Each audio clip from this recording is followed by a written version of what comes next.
We have an on-air personality, TV host, and reggae dancehall promoter, Covenant Child, in the studio with us to chronicle the days, life, and times of Ras Kimono. Good morning to you, and thank you for coming. Good morning. It's nice to have you back again. Yes. And again. And again. Ras Kimono sang Under Pressure so many years ago. Yes. The Nigeria was under pressure, and that song still, according to many Nigerians, still reverberates. True.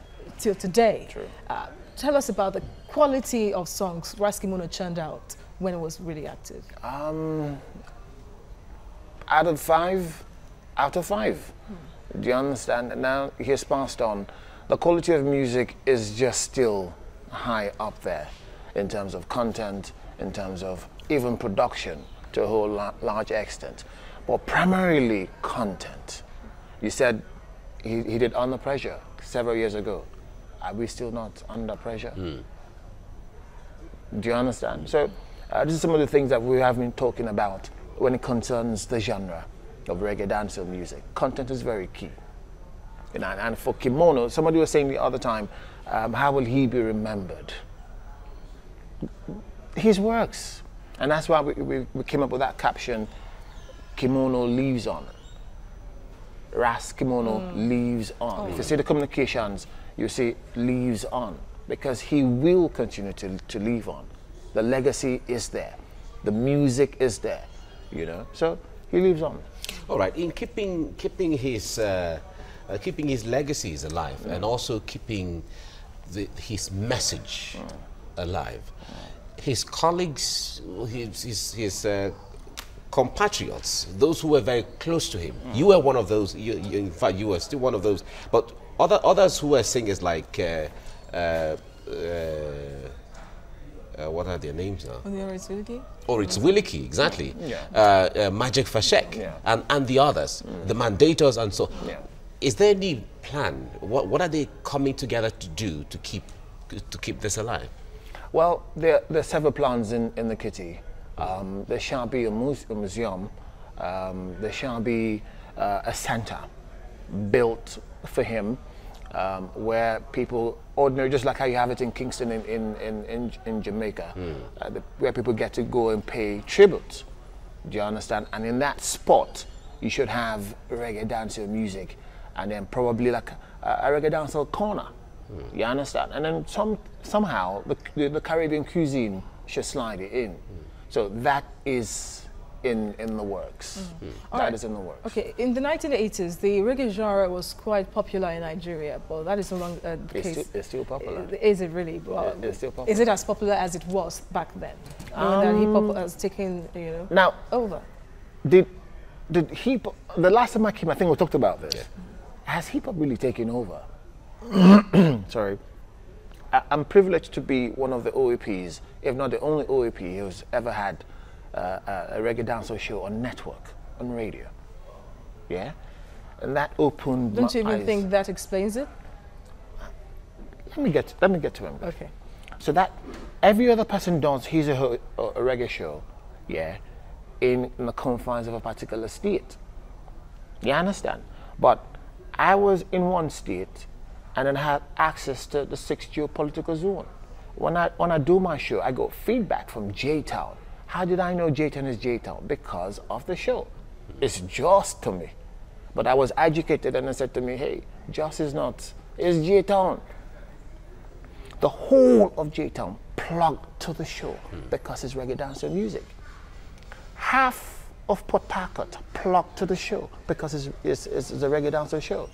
Abuja, half of Abuja. I'm saying what I'm saying because of the feedbacks I get. You know why I'm asking this question? Please. Yeah, feedback, reggae dancehall music. Are there new songs coming up? Do we have many reggae musicians in Nigeria that can fill up the big shoe that Ras Kimono has left behind? That is what I'm trying to say. Okay, now there's an artist in Jos. His name is Ja Device. Ja Device will fit into the shoes of Magic Fashek. Why do I say that? Because I know him. I've seen his music. Google him. This is information. Google him. In fact, you can even play the song live on TV for everybody to see his video. Now, Magic Fashek has done. He's a legend.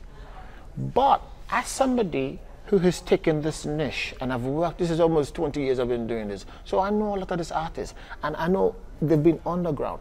Jah Device would step into the shoes of Majek Fashek. Now, who will step into the shoes of Ras Kimono? I have not been able to see that in a complete artist, but I've seen that in a spread of artists. Because whether you like it or not, Ras Kimono was like a buju.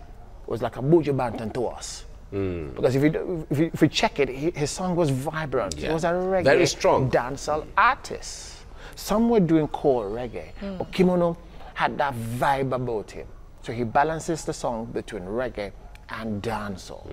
So that's why I've not seen all the new crops of artists coming up now who I would say, yo, this person is the one who would actually come out and when he sings it, I see a Kimono in this youth. I haven't been able to see that in one artist. Yeah, but the new generation now, I'll deduce this from the question she asked earlier, the new generation of singers we have now, and even those who consume the music and the song that is being churned out now, will they really appreciate the values, the genre of music, and the kind of music and messages that someone like Ras Kimono and people at their time played out? Yes, they will. Okay. It all has to do with the trend. You understand? Recently, Kimono and Pupa Orizwiliki, they did a new song, Shoot Him Down Syndrome. The way they approached it wasn't like the way they did the song in the 80s, not even in the 90s. Because the truth of the matter is the genre has evolved. Now it's a question of fusion. Okay. And we see that fusion in the recent song that Pupa Oris and Ras Kimono have done. These are two great legends. But if you listen to that song, the content is still key. And then the groove, the production is still, I mean, in contemporary sound. I don't say in contemporary times, in contemporary sound. Because a lot of people are stuck when you say reggae dancer music and then you hear, oh, yangao. No, man. No, man. It's traditional sound. No, man. We've long gone. We've left them type of sound, trust me. Yeah, even in Jamaica, Jamaica is not even playing the core reggae. It's dancehall that they are embracing. So, and then the reggae is now coming from outside the shores of Jamaica. Well, is the reggae genre attracting money? I'm talking about the musicians now. Let's use Nigeria especially. Are they making money? You mentioned a young artist who is not popular. That's why you said I should Google him. Unlike other musicians we have in the country, are they, you know, garnering popularity for themselves? Are they even making money? Knowing that at the end of the day is about popularity and endorsements and concerts you get brand to attend. sponsorships. Social media, via social media, they're trying as much as possible to get popular. But the truth of the matter is if a baby is here, yeah, I don't know if you have kids, if your baby is here and then the baby says, oh, Uncle Conrad and John, and does hand like that, I will very well pick the child. But if the baby says, carry me and does this, I can't carry the child. So the brands should be creative enough to see that this is a seller's market. And it is not just one genre that these people are consuming.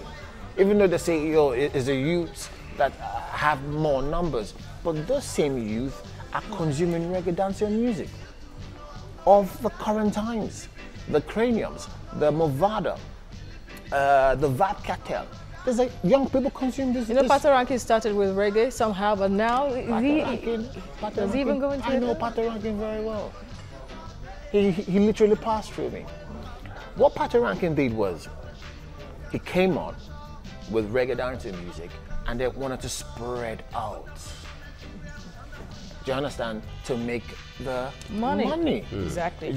All he did was just spread out, but he's still a reggae dancehall artist. Yeah, so but it's for the brands to give the arm of fellowship and say, all right, we see this. Let us have reggae. Let's have dancehall. Let's have hip hop. Let's have akbala. Yeah, but for the brands, if you're seeing it from their own point of view or from their standpoint or perspective, don't you think they're being sensitive to what the majority of Nigeria or the consumers? I like to play with you. I like to use that. The consumers of these songs, when you have concerts, people are out there talking about playing, dancing to the so-called hip-hop or Afro-juju or Afro-pop or hip-hop, as the case may be. Don't you think the brands are being sensitive to that in the area of sponsorship, where they sponsor that more than what reggae or maybe dancehall is bringing up? Public acceptance. You see, I'm in the media. A lot of people look at me from the reggae. I'm actually a TV radio consultant.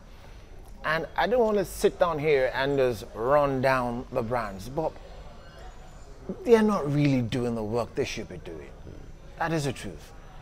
Take, for instance, a big reggae artist in Jamaica, Luciano, came to Port Harcourt when they recently had something. And the organizers of that show didn't bring him at the right time. And it was now because they wanted P Square as at that time. And then I now brought in somebody and they didn't like it. Do you understand? Now, what am I saying? What I'm saying in effect is this. People love the genre. So it's a question of having dedicated concerts for this genre. Okay. Once you do that, you're home and dry. I said to you earlier on when I kicked off that Joss, the whole of J-Town, plugged to my, I'm not kidding you, plugged to my, if I get 10 phone calls, 8 is from J-Town. Statist, as in what I scribble. Joss has always been a musical town. So tell me, has there been any reggae concert in J-Town? You want to tell me that people who consume the music who don't take beer, who don't take all these fast-moving products, who don't brush their teeth, who don't use certain... But then when you look at the lives of the reggae artists of old and then late Horace Wilkie, would you say that the music really paid them well? You know, especially Horace Wilkie. Would you say that it really got enough, or it got something tangible? You meant to say late Ras Kimono. Late Ras Kimono. Now, if it didn't pay them, Kimono would not have been able to leave the country and live in America for quite some time. Victor Escher will not do that. A whole lot of them will not do that. Don't you think you leave the country when you know you're not comfortable? No. Or will you leave your country when you're okay? Ras Kimono was high up here when he left. It was just a decision he decided to make, and not only him, the other artists, what was happening in the country at that particular time. Do you understand? So the truth of the matter is, they've made their mark in terms of financial gains. Even when Kimono came back, he still continued to play in different gigs. He played MTN. He played about 2 sets of MTN gigs, to the best of my knowledge. You understand? He played a lot of state shows. In fact, the 4 days before he traveled, we sat down. He went to Okrika. He went somewhere in Delta State, if I'm not mistaken, before coming back to Lagos to go to America. You know, so the only thing is this, is for the show promoters to work hand in hand with the brands to create those things for the consumers. Because some people, you say hip hop is popular. Yes, it is. But a lot of people don't even want to hear the hip hop. True. Because the hip hop I listened to in the 80s, if you play that to me, it works for me. But not now. Now, it's as if you're forcing them to talk. In a song of 3-4 minutes, you're only saying about 4 or 5 things. No content. You're not hearing what he or she is saying. So, and it's what we are feeding the people. If you feed them, we in the media, if you keep feeding them with that kind of stuff, they will consume it. They get used to it. And they get used to it.